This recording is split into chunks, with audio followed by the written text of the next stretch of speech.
Hi everybody, it's TNT for a Monday. Thank you for dropping in, and please, if you get an opportunity to subscribe to the channel, you know that helps us out quite a lot. And thanks to the people that joined us on the weekend, especially yesterday, and those people who bid on our charity auction. Thanks to all the love and support, it was really great, and I think we're well over 100,000 baht for that particular auction. I'll get the results together today if I get some time, and be happy to publish the information, and we'll get those toy elephants out to the people who bid and were successful. So they're all looking forward to getting to their new homes. And that'll sort of draw a line under a chapter of my old shirts I can now leave behind. And we've got a slightly different system today because my laptop sort of died after Saturday's program, and so we've got a bit of a jury rig with an old computer and an old camera. So if things look a bit different today, it's because, well, we're sort of using slightly different equipment. As long as it works, that's the main thing. But enough with all that. Let's get into today's program, and we start with a slightly odd story. This is from the AOT, reported in the Bangkok Post, the airports of Thailand, that is, and they're launching a new plan. Sounds interesting, doesn't it? And it says that Suvarnabhumi Airport has announced new measures to handle the rise of incoming passengers as the number of arrivals at Bangkok's main international gateway jumped following China's decision to reopen borders. Well, let's be absolutely clear about this. At the moment, we've still got around about half the numbers of tourists coming into the country than, say, 2019, the last full year we had of passengers before the pandemic started. So they're announcing all these new measures, but I thought we had all these measures in place when we had double the number of visitors coming into Thailand. Let's go further, see if we can figure this out. The Transport Minister says they're trying to deal with long snaking queues at immigration counters or lengthy delays when people go to claim their baggage.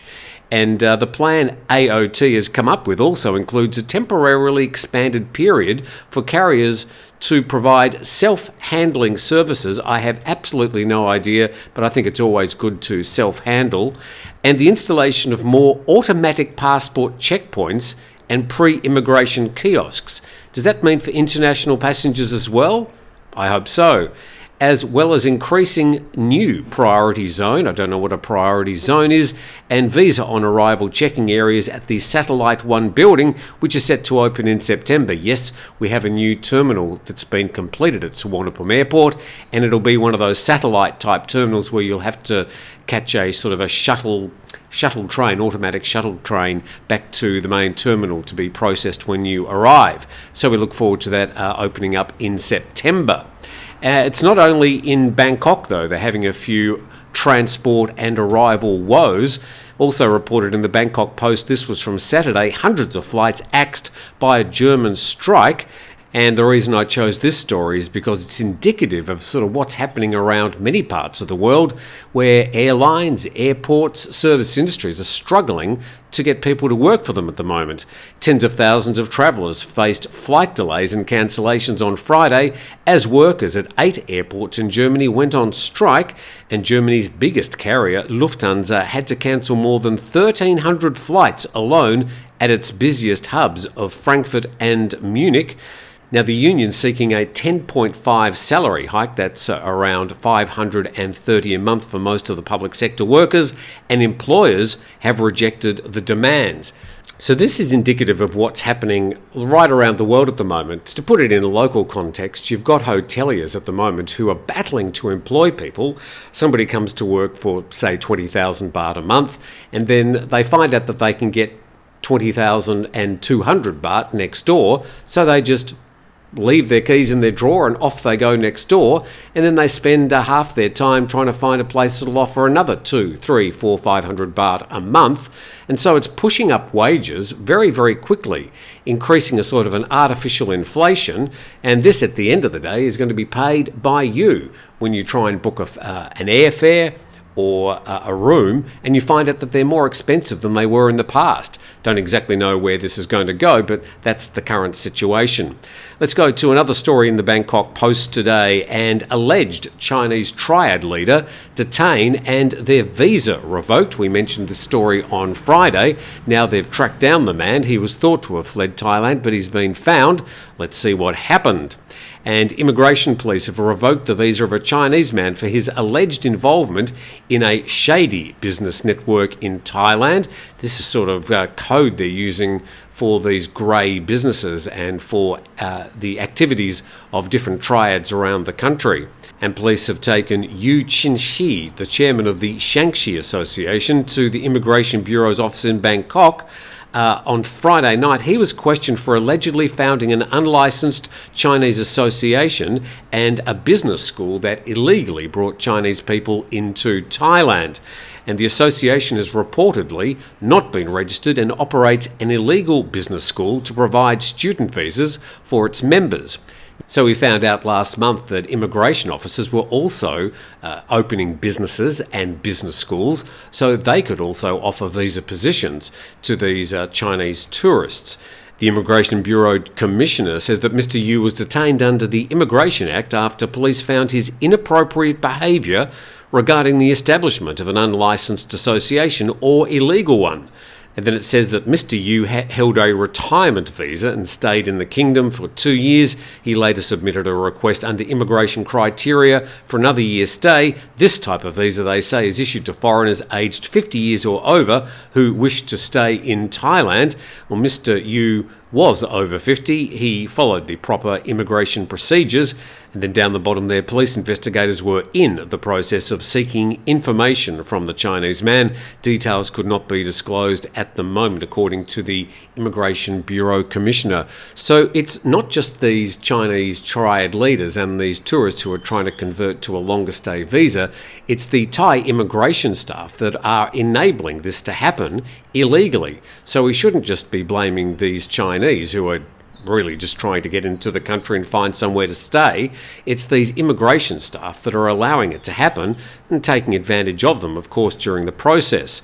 And it says police were investigating allegations levelled against him to find out whether he allegedly became involved in illicit drugs, money laundering and other illegal businesses. That story from the Bangkok Post.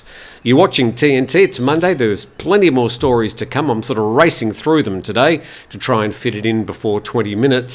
By the way, thank you to our sponsors, 5 Star Marine. If you're in Phuket and you'd like to head out on a private tour to the islands, see some of the magnificent beaches around here, then 5 Star Marine is the place to go. You can check out their link in the description of this video.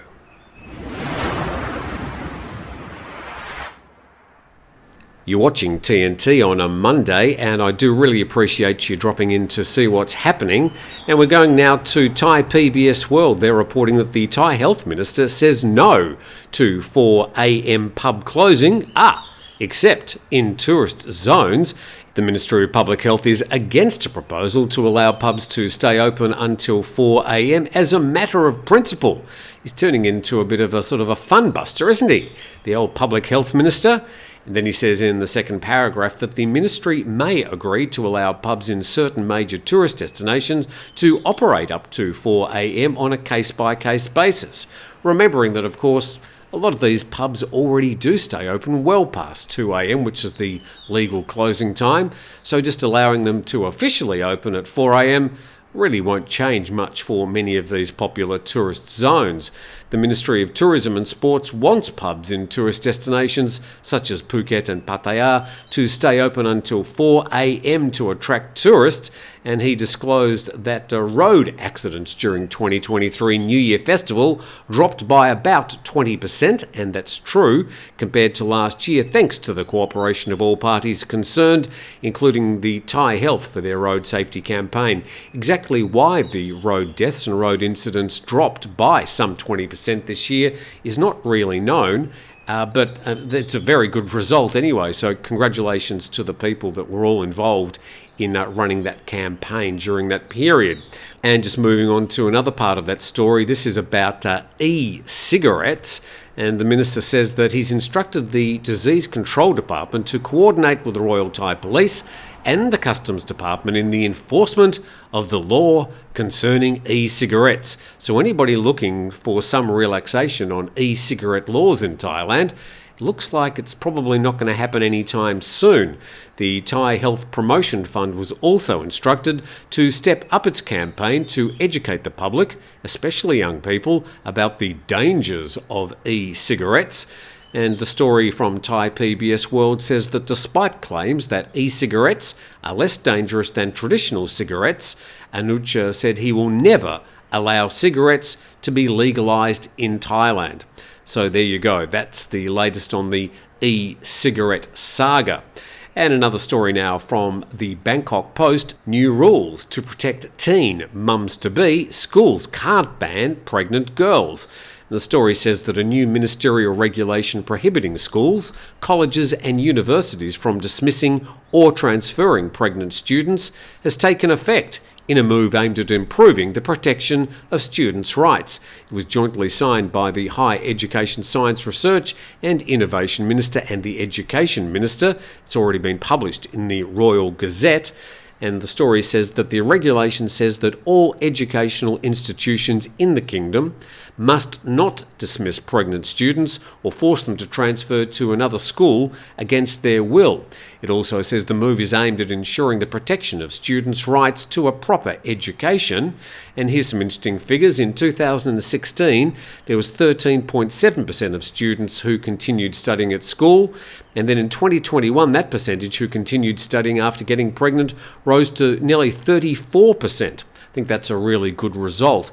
And the pregnancy rate in the age group of 15 to 19 last year dropped to 25 per 1,000 people when compared with the 31 per 1,000 recorded back in 2019. Moving on to an international story, also sort of about drugs, and naive tourists face a huge jail time in Bali for weed bought in Thailand. This story from news.com.au in Australia, a Murdoch publication. And in just 2 months, 15 foreign travellers have been arrested in Bali over marijuana they bought legally in Thailand, according to officials.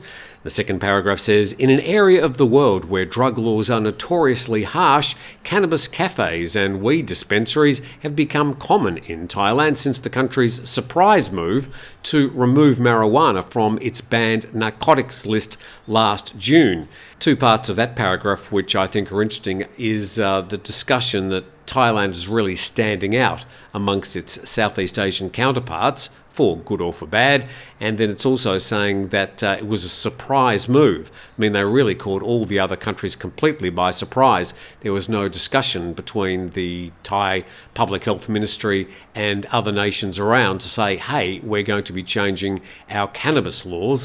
What do you think and how are you going to cope with it? So none of that happened as Thailand still wallows in this twilight zone of cannabis decriminalisation. And this is coming from one of the officials in Indonesia. We remind foreigners entering Indonesia to be aware of the laws. Even if it's for medical use, marijuana won't be tolerated.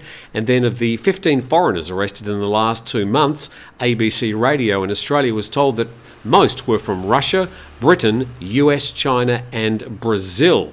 And famously, and I remember this story, Australia's Schapelle Corby was sentenced to 20 years in jail for smuggling 4.2 kilograms of marijuana into Bali in a boogie board bag back in 2004. I think we got to know more about Schapelle Corby than our own Prime Minister back in those days. She was on the front page of all the papers every single day. That story made a lot of headlines in Australia, Bali being Australia's most popular holiday destination.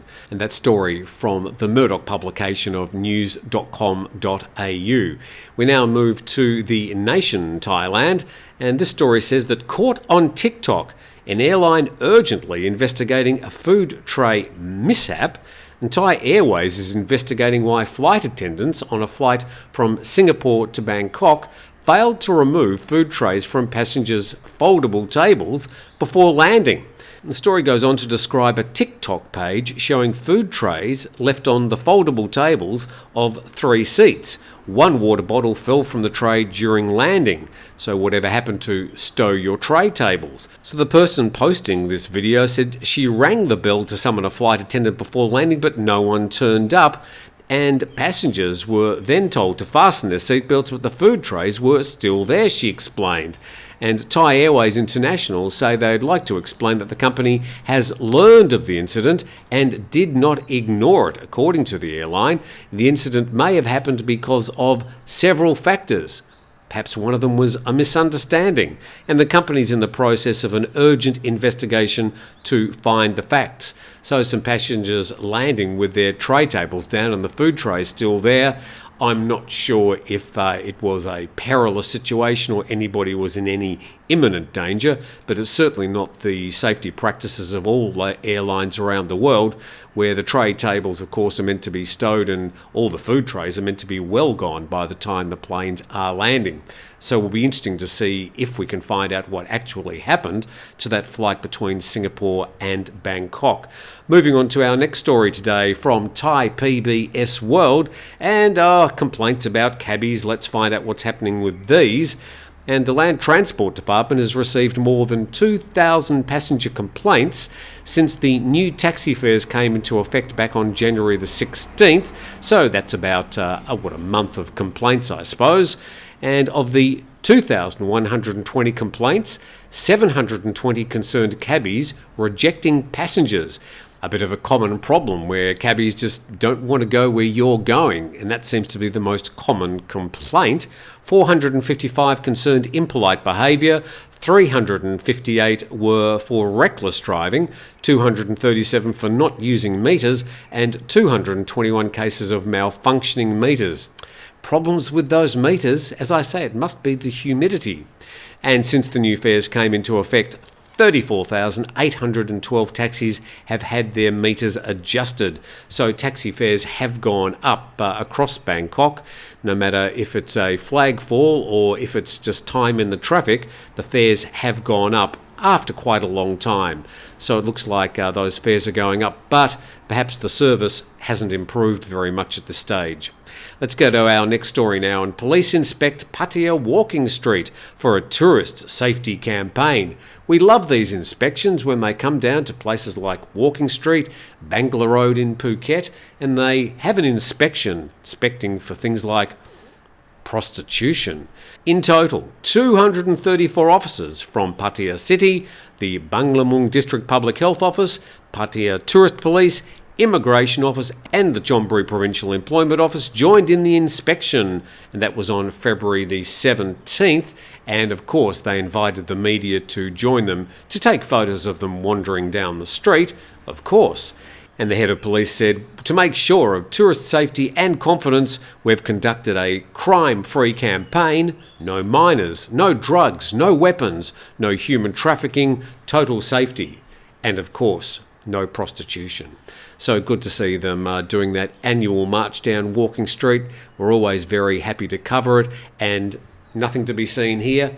Everything's A-OK. Everybody's fine. And with that, I thank you very much for joining in today's program. Hopefully you're up to date with most of the main stories around today. If there's any breaking news, we'll always try and do an additional program. But that's about it for today. Please subscribe to the channel, and we look forward to seeing you again tomorrow.